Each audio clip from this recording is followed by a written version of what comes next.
मैं ज्योतिर्विद डॉक्टर गजेंद्राचार्य, प्रकाशक विशाल ज्योतिष कार्यालय 20-30/3 बोध गया मठ बैजनाथ था कमच्छा वाराणसी से यूट्यूब चैनल के माध्यम से अपने सभी सब्सक्राइबर लोग के लिए तथा संपूर्ण देशवासियों को ज्योतिष शास्त्र का विशेष ज्ञान प्राप्ति हेतु अपनी 25 रचनाओं में यह स्वर्णिम रचना बृहद ज्योतिष रहस्य है, जो कि 5151 पृष्ठों में शुद्ध हिंदी भाषा में 5005 कुंडलियों से युक्त 5 खंडों में विभक्त है।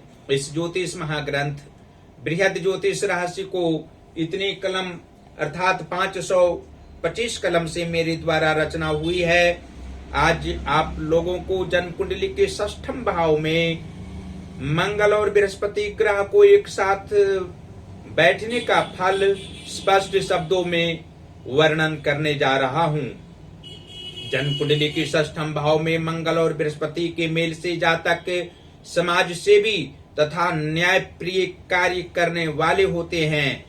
ये दोनों ग्रहों के संयोग से निर्भय विचारों से संपन्न एवं राजसी ठाट बाट के साथ जीवन यापन होना ज्योतिषीय दृष्टिकोण से स्पष्ट है। यह भाव रोग व शत्रु भाव कहलाता है, इसलिए मंगल का यहाँ कारक योग और बृहस्पति सदैव संरक्षक के रूप में जातक के साथ विराजमान रहेंगे। यश प्रतिष्ठा के साथ साथ कुल का गौरव अवश्य ही बनाएंगे। शत्रु हो या मित्र, ये जातक सबसे मधुर संबंध सदैव स्थापित जीवनोपर्यंत करते रहेंगे।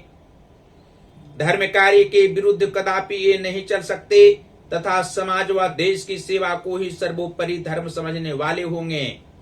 प्रथम भाव खाली हो और तृतीय, चतुर्थ एवं द्वादश भाव में शनि, सूर्य एवं केतु का निवास हो तो ऐसी स्थिति में जातक को आर्थिक रूप से संघर्ष नहीं करना पड़ेगा। मंगल और बृहस्पति अशुभ या मंदी फल यहाँ नहीं प्रदान कर सकते हैं। ये दोनों ग्रह अनुकूलता सदैव प्रतिकूल स्थिति में प्रदान करेंगे।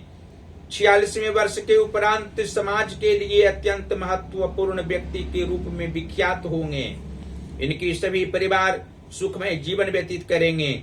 आलस्य इस जातक को वृद्धावस्था में भी मन मस्तिष्क में नहीं आएगा।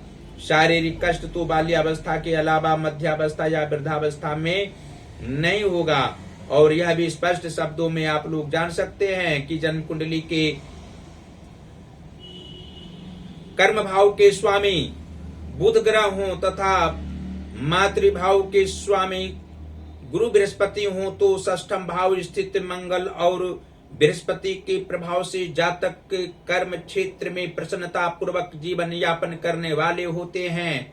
अपने परिश्रम से धनोपार्जन करके गृह निर्माण करने वाले होते हैं। अनेकों कार्य करने की क्षमता इनमें रहा करती है। स्वजनों के प्रति हितैषी सभी अवस्थाओं में रहने वाले और हितकर कार्य बाहरी क्षेत्र में भी करने वाले होते हैं। मातृ सुख इन्हें प्राप्त होता है। माता की भावनाओं का आदर सभी अवस्थाओं में करने वाले होते हैं। जब तक इनकी माता जीवित रहती है तब तक ये जातक माता के लिए प्रसन्नता पूर्वक कार्य करने वाले होते हैं। विशेष धनोपार्जन करने की इच्छा रखने वाले होते हैं। और जन्म कुंडली के भाग्य भाव के स्वामी शुक्र ग्रह हों तथा धन भाव के स्वामी भी शुक्र ग्रह हों, अर्थात तुला राशि का द्वितीय भाव और वृष राशि का 9वां भाव हो कुंडली में तो 6ठम भाव स्थित मंगल और बृहस्पति के प्रभाव से जातक भाग्यशाली व्यक्ति होते हैं। 27वें वर्ष से 47वें वर्ष के मध्य में विशेष धनोपार्जन करने वाले होते हैं। भाग्य इनका सभी स्थितियों में साथ देने वाला होता है। अंत अवस्था में भी भाग्य इनका गिरने वाला नहीं होता है। ये अपने भाग्य पर भरोसा सभी अवस्थाओं में रखने वाले होते हैं। धन का अभाव बाल्यकाल से ही नहीं रहना स्वाभाविक है। युवावस्था में विशेष धनोपार्जन करके अनेकों प्रकार के सांसारिक कार्यों में अभिरुचि पूर्वक सफलता प्राप्त करते हैं। और जन्म कुंडली के 11 भाव के स्वामी चंद्रमा हों तथा विद्या व संतान भाव अर्थात 5म भाव के स्वामी शनि ग्रह हों तो 6ठम भाव स्थित मंगल और बृहस्पति के प्रभाव से जातक प्रभावशाली व्यक्ति के संग में रहा करते हैं। संत महर्षि जैसे विचारों से युक्त रहा करते हैं। प्रथम श्रेणी का हृदय इनका होता है, उच्च प्रवृत्ति वाले होते हैं। निम्न सोच किसी भी काल में नहीं आना स्वाभाविक बात होती है।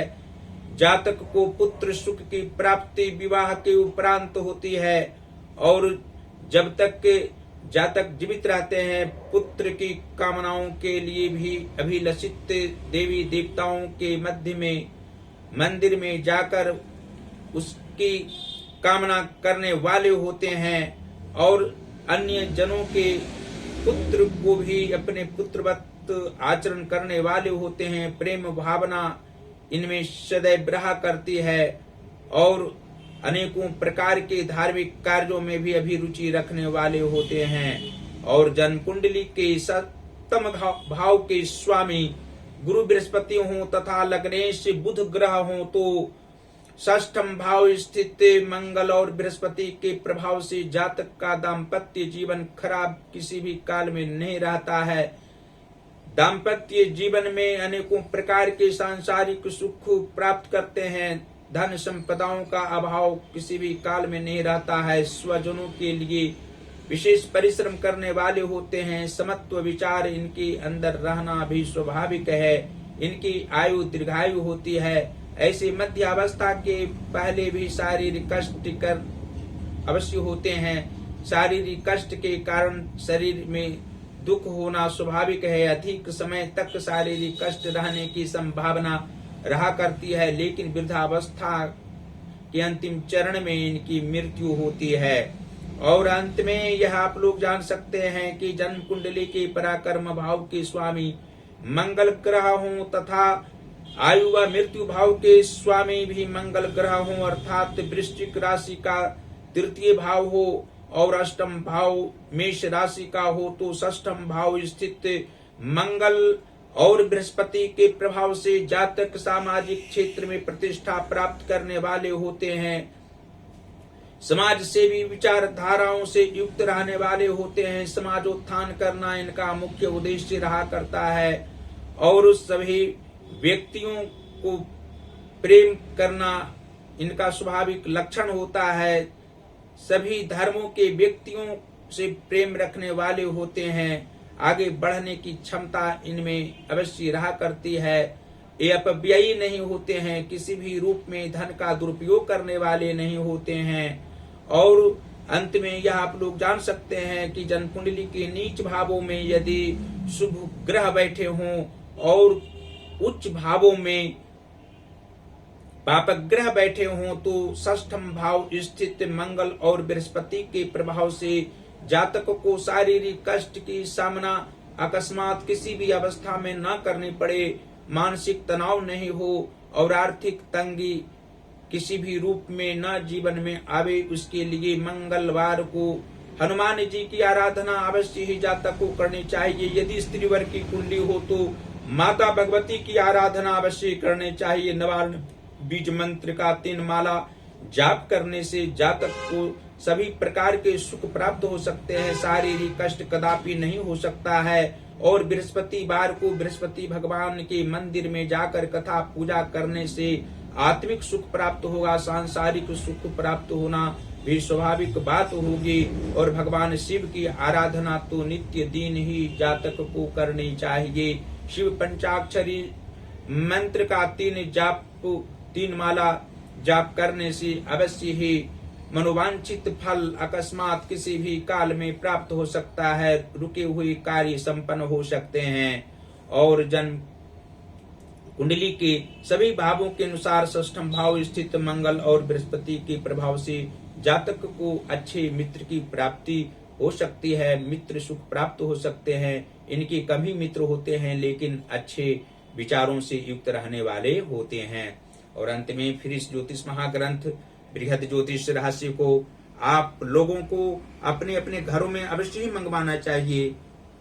इसको विद्यालय, महाविद्यालय, विश्वविद्यालय, कहीं भी पुस्तकालय में रखा जा सकता है और इसका अध्ययन करने वाले पाठक जन को अवश्य ही ज्योतिष शास्त्र का बृहद रूप से ज्ञान प्राप्त होगा, जिसके कारण नाना प्रकार के व्यक्तियों की कुंडली को पढ़ करके सांसारिक दुख मिटा सकते हैं, अनेकों प्रकार के सुख इसके माध्यम से प्रदान कर सकते हैं। इसको मंगवाने के लिए हमसे सीधा संपर्क आप लोग करें। और यहाँ हम प्रकाशकीय कार्य करते हैं, हिंदी का पुस्तक प्रकाशित करा सकते हैं, यहाँ से संस्कृत का पुस्तक प्रकाशित करा सकते हैं, इंग्लिश का भी बुक प्रकाशित करा सकते हैं। हमसे सीधा संपर्क आप लोग करें। पहला संपर्क का नंबर है जो मेरा व्हाट्सएप नंबर है 94512287 और 47।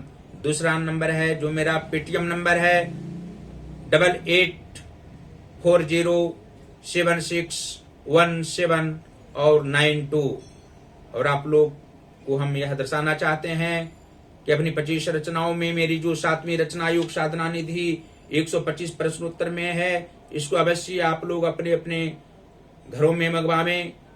900 रुपया मात्र मूल्य है। 150 रोगों का लक्षण और उसको दूर करने का उपाय इसमें दिए गए हैं। अन्य प्रकार के प्रश्नों का समाधान किए गए हैं। और वाक्योपदेश जो मेरी 18वीं रचना है 3333 वर्णानुक्रम उद्देशात्मक वाक्यों में, इसको अवश्य ही आप लोग मंगवावें और इससे अवश्य ही आत्मज्ञान प्राप्त होगा। सांसारिक के जीवन आप लोग का सफल होना इसके द्वारा निश्चित है। इसका मूल्य 1100 रुपया रखा गया है। आप लोग अवश्य ही इसको यहाँ से मंगवावें। और साथ ही व्याकरण तत्व प्रतिभा जो मेरी 25 रचनाओं में स्वर्णिम रचना व्याकरण तत्व प्रतिभा 10 अध्याय व्याकरण है। 18 अध्याय में यह व्याकरण तत्व प्रतिभा लिखी गई है। आप लोग अवश्य ही इसको अपने अपने घरों में विद्यालय, महाविद्यालय, विश्वविद्यालय कहीं भी मंगा सकते हैं। और व्याकरण शास्त्र, हिंदी एवं संस्कृत पढ़ने वालों के लिए तो कहना ही नहीं है। स्नातकोत्तर कक्षा तक लोग पढ़ सकते हैं। और कंपटीशन में जो व्याकरण जो आता है इससे अलग कुछ नहीं आ सकता है। आप लोग अवश्य इसको मंगवावें। और ज्योतिष महाज्ञान जो हमारा चैनल है यूट्यूब पर, उसको अवश्य ही सब्सक्राइब आप लोग करते रहें, कराते रहें और मेरी वीडियो को लाइक करते रहें, शेयर करते रहें।